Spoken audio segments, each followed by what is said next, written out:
இனியவனுடைய மொத்த உருவத்தையும் பார்க்கிறப்போ மொத்த வன்மத்தையும் அந்த மேடையில் கட்டிட்டு போயிருக்காரு.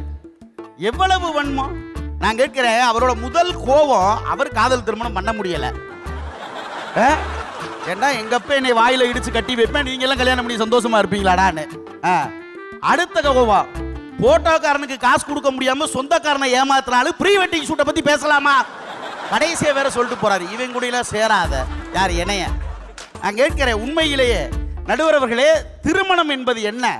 அந்த மனம் என்கிற வார்த்தை ஒரு ஆணும் பெண்ணும் இணைந்து வாழுகிற வார்த்தைய மனம்னு சொன்ன. தமிழர்களுடைய மரபு எதை பெருமையாக சொன்னாலும் அதோடு திரு சேர்த்துக் கொள்வான்.